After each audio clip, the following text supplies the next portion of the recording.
The 17th of January 1944. The Solomon Islands. The water was glass, not still glass, a mirror so perfect it doubled the sky, split the clouds, turned the jungle canopy upside down, and laid it flat across the surface of the lagoon. The air tasted of salt and rot, of mangrove roots drowning in their own shadows, of coral dust, and something older, something the ocean had been chewing on for 1,000 years. 9,000 men stood in that water, waist-deep, chest-deep for the shorter ones. They did not speak.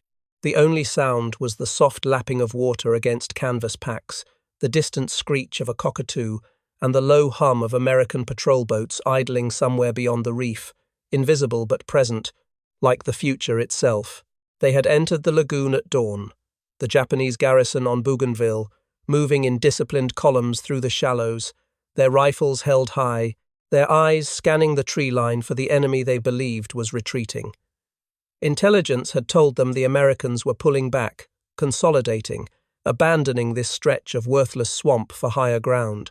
The maps showed it. The scouts confirmed it. The officers believed it. And so 9,000 men waded into the trap. But this was not a trap in the traditional sense. There were no hidden machine gun nests, no artillery zeroed in on pre-sighted coordinates, no minefields waiting beneath the mud. This was something else. This was a new kind of warfare, one the Imperial Japanese Army had not yet learned to fear, a war of patience, of information, of letting the enemy destroy himself while you watched from a distance, sipping coffee from a canteen cup, marking coordinates on a map with a grease pencil. The Americans had not retreated. They had repositioned. And they had been counting. To understand how 9,000 men could walk willingly into a killing ground disguised as a lagoon, you must first understand what the Japanese soldier believed about his enemy in early 1944. He believed the Americans were soft. He believed they were materialistic, undisciplined, addicted to luxury, incapable of enduring the kind of suffering that defined the Bushido Code. He had been told this in training. He had read it in newspapers.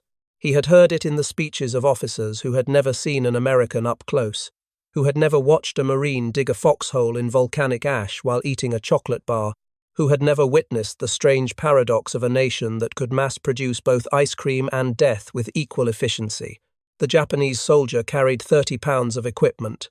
The American carried 60. The Japanese soldier ate a rice ball and a pickled plum. The American ate Spam, powdered eggs, canned peaches, crackers, cheese, coffee, and sometimes impossibly fresh bread baked in field ovens that had been hauled across the Pacific on landing craft. The Japanese soldier had been trained to survive on next to nothing, to view hunger as a form of spiritual discipline. The American had been trained to expect 3 meals a day and complain if the eggs were cold. And yet, the American won, again and again and again. This was the cognitive dissonance that gnawed at the Japanese command in early 1944, the puzzle that refused to fit together. How could a soft nation, a nation of jazz and Hollywood and refrigerators, produce soldiers who fought like demons, who refused to quit, who seemed to materialize out of nowhere with an endless supply of ammunition, air support, and an almost religious belief in their own inevitable victory? The answer was in the lagoon. But 9,000 men would have to wade through it to learn the lesson. The plan had seemed sound. Bougainville was a grinding stalemate, a jungle nightmare where battalions disappeared into the green and emerged weeks later as something less than human, hollowed out, malaria-ridden, their eyes like glass. The Americans held the airfield at Cape Torokina. The Japanese held the interior. Neither side could dislodge the other. So the Japanese command devised a flanking maneuver, a bold stroke through the coastal swamps to hit the American perimeter from an unexpected angle. They would use the lagoon as a highway, moving under cover of darkness, emerging behind enemy lines, before the Americans even knew they were there. Except the Americans already knew. Coast watchers had reported the movement 2 days earlier. Australian scouts hiding in the hills had counted the men, estimated the equipment, radioed the information back to headquarters. American reconnaissance planes had photographed the columns snaking through the jungle. Codebreakers had intercepted Japanese radio traffic discussing the operation.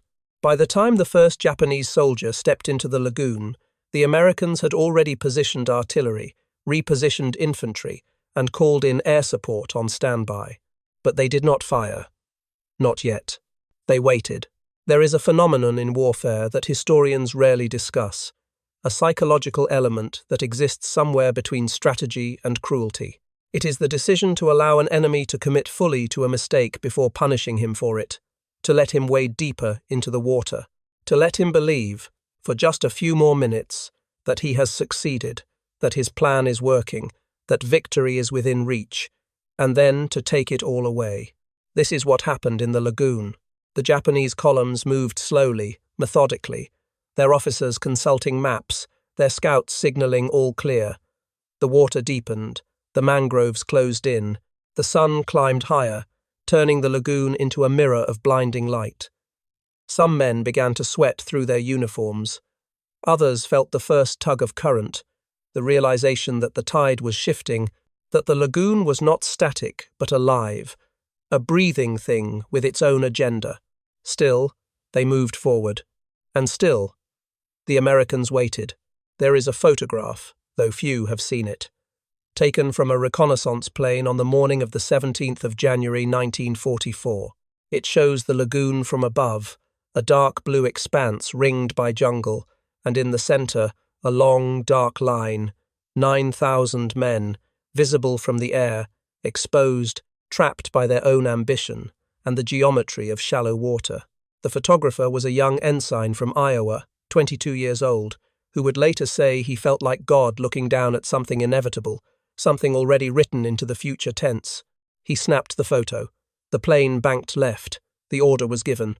The first shells arrived at 10:07 a.m. 105mm howitzers, firing from positions 3 miles inland, their crews working with the mechanical precision of men who had done this 100 times before. The shells arced over the jungle, invisible against the sky, and fell into the lagoon with the sound of the world splitting open. The water erupted. Not in clean splashes, but in geysers of mud and coral and shrapnel and something red that spread like oil across the surface. Men vanished. Not fell, vanished. One moment they were standing. The next they were part of the lagoon, absorbed into it, their rifles floating, their helmets spinning, their lives transformed into ripples that spread outward and disappeared. There was nowhere to run. The lagoon was too deep to sprint through, too shallow to dive beneath. The mangroves offered no cover. Their roots were labyrinths that trapped men, held them in place while the next shell arrived. Some men tried to turn back, others tried to move forward. Most simply froze, paralyzed by the realization that they had walked into a geometry problem with no solution, a space where every direction was the wrong direction. The artillery barrage lasted 14 minutes. Then the planes came. Marine Corps dive bombers, SBD Dauntlesses, their engines screaming, their payloads locked. They came in low, so low the pilots could see faces, could see men waving, could see the exact moment hope drained out of a human body and left behind something empty. The bombs fell in sticks, in clusters, in a rhythm that felt almost musical, a percussion section playing a song no one had asked to hear. The lagoon became a cauldron. Steam rose. The water turned from blue to brown to something that had no name, a color that existed only in war, a color made of all the things a body is made of when it stops being a body. And still, some men survived. They clung to mangrove roots. They floated face down, pretending to be dead, breathing through reeds. They dug into the mud at the lagoon's edge, burying themselves, becoming part of the earth. They prayed. They wept. They called for their mothers in voices so small they could barely hear themselves. And then the tide came in. This is the detail that history often omits, the footnote that doesn't make it into the textbooks. The tide in the Solomon Islands is not gentle. It does not rise gradually, politely, giving you time to adjust. It comes in like a decision, like something final. The water level in the lagoon rose 4 feet in 90 minutes. Men who had been standing found themselves swimming. Men who had been swimming found themselves drowning. Men who had been hiding in the mud found themselves crushed beneath logs and debris carried in by the surge. By noon, the lagoon was silent. By 1 p.m., American patrols moved in. They found 900 survivors. Scattered, delirious, unarmed, their uniforms shredded, their bodies broken. Some surrendered immediately. Others tried to fight with nothing but fists and rocks, a final spasm of resistance that ended as quickly as it began. Most simply sat in the mud, staring at nothing, their minds somewhere else, somewhere the lagoon could not reach. 9,000 men had entered the water at dawn. 1,000 left it alive. The Japanese command did not believe the reports at first. The numbers were too catastrophic, too absurd. Entire battalions could not simply disappear. There had to be a mistake, a miscount, a miscommunication. But the survivors told the same story, again and again, in voices that barely qualified as human. They spoke of water that boiled, of the sky falling in pieces, of a sound that erased thought, that turned the mind into something blank and white and screaming. And they spoke of abundance. This is the strange coda to the story, the detail that gnaws at the edges of reason. When the survivors were processed, when they were searched and catalogued and sent to POW camps, they spoke not of the artillery or the bombs or the planes, but of what came after. They spoke of American medics who treated Japanese wounded with the same care they gave their own. They spoke of food, canned fruit, chocolate, cigarettes, fresh water in quantities that seemed obscene. They spoke of a soldier who shared his coffee, another who gave away his blanket, a third who sat beside a dying Japanese private and held his hand while he bled out in the mud. This was the thing they could not reconcile. This was the crack in the ideology. The Americans were supposed to be weak. They were supposed to be cruel, barbaric, devoid of honor. But here, in the aftermath of annihilation, they were something else. They were generous, not soft, generous. There is a difference. Softness is a lack of strength. Generosity is strength, choosing restraint. One survivor, a corporal from Osaka, later wrote in his diary, a diary confiscated by American intelligence and translated years after the war, that he had expected to be executed. He had been trained to expect execution. The code demanded it. Instead, he was given soup. He described the taste in detail. Salty, rich, with bits of meat and potato, served in a tin cup by a soldier who smiled and said something in English he did not understand. He wrote, "I realized then that we had been lied to. Not about their strength, they are strong, but about their spirit. They do not fight because they are told to. They fight because they believe in something. And that is the difference between enduring death and accepting it." The lagoon returned to glass within a week. The bodies were recovered, buried, catalogued. The mangroves grew back over the scars. The tide erased the blood. Nature, indifferent and efficient, reclaimed the space. But the survivors carried the lagoon with them, in nightmares, in the flinch they felt when it rained, in the way they could never again look at still water without seeing what lay beneath. The American soldiers who had watched from the perimeter, who had called in the coordinates, who had fired the shells and dropped the bombs, also carried something. Not guilt, this was war, and the Japanese would have done the same, but a kind of sober understanding. They had seen what industrial warfare looked like when applied to human flesh. They had seen the mathematics of death, the calculus of overwhelming force meeting inadequate defense. And they had learned that victory, even total victory, tastes like ash if you think about it too long. One Marine, a sergeant from Pennsylvania, wrote to his wife 3 days after the battle. The letter was published decades later in a collection of wartime correspondence. He wrote, "We killed a lot of men today. They walked into a trap and we sprang it. Command says we did good. Maybe we did. But I keep thinking about how long it took for the water to go quiet. How long they kept trying to get out. I don't feel good. I don't feel bad. I just feel like I watched something that shouldn't happen, even though it had to." The trap in the lagoon was not an anomaly. It was a template.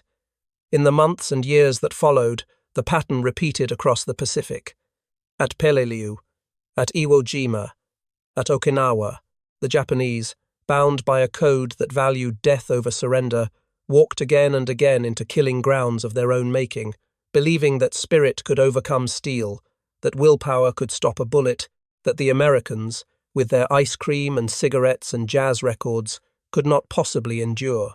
And again, they were wrong. The American soldier was not soft.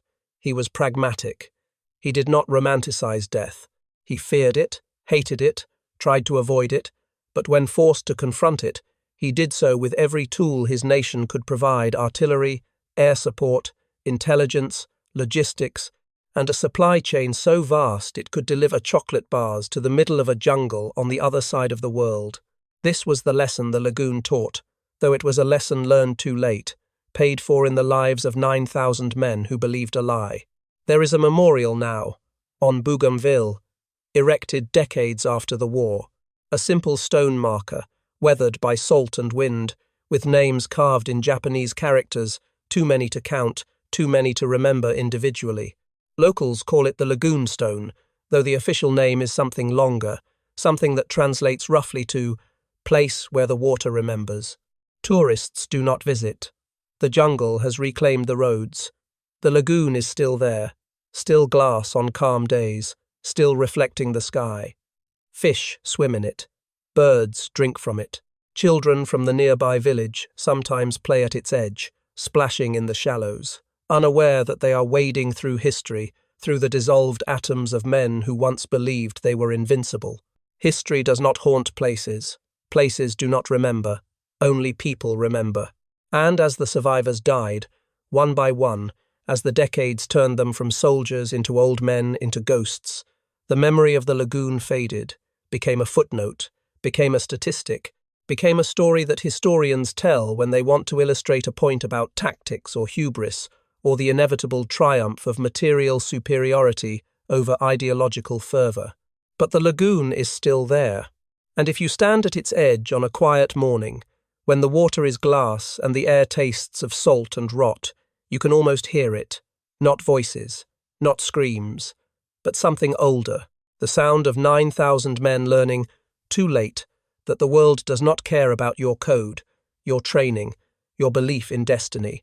The world only cares about physics, about the trajectory of a shell, about the depth of water and the speed of a tide and the distance between where you are and where you thought you were going.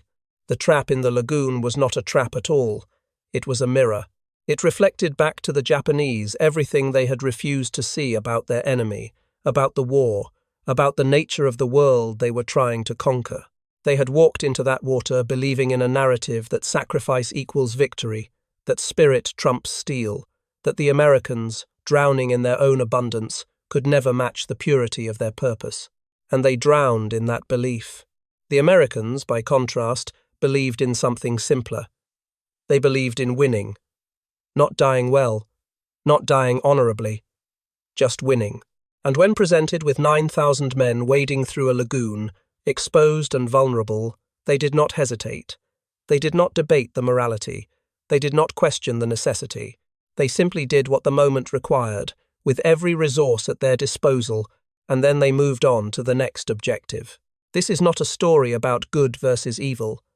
It is a story about two different philosophies of war, meeting in a shallow body of water, and only one of them walking away.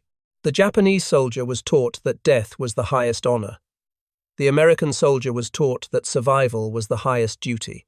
And in the lagoon, on that January morning, the difference between those two ideas was measured in lives, 8,000 lives, to be exact. 8,000 men who believed in something beautiful and impossible, and paid for it with everything they had. In the end, the lagoon taught a truth that no manual, no code, no ideology could overturn, that abundance is not weakness, that comfort is not softness, that a nation which can feed its soldiers, arm them, supply them, and still have enough left over to treat enemy wounded with dignity, is not a nation on the verge of collapse. It is a nation that has already won. The shooting is just a formality. The Japanese command learned this lesson slowly, painfully, across 4 years and 1,000 battles. But the 9,000 men in the lagoon learned it all at once, in the span of a morning, in the time it takes for water to turn from blue to red to glass again. And the lesson was this: the trap you walk into willingly is the one you never escape. The lagoon is still there, the water is still glass, and somewhere beneath the surface, in the mud and the coral and the roots of the mangroves, 9,000 men are still learning.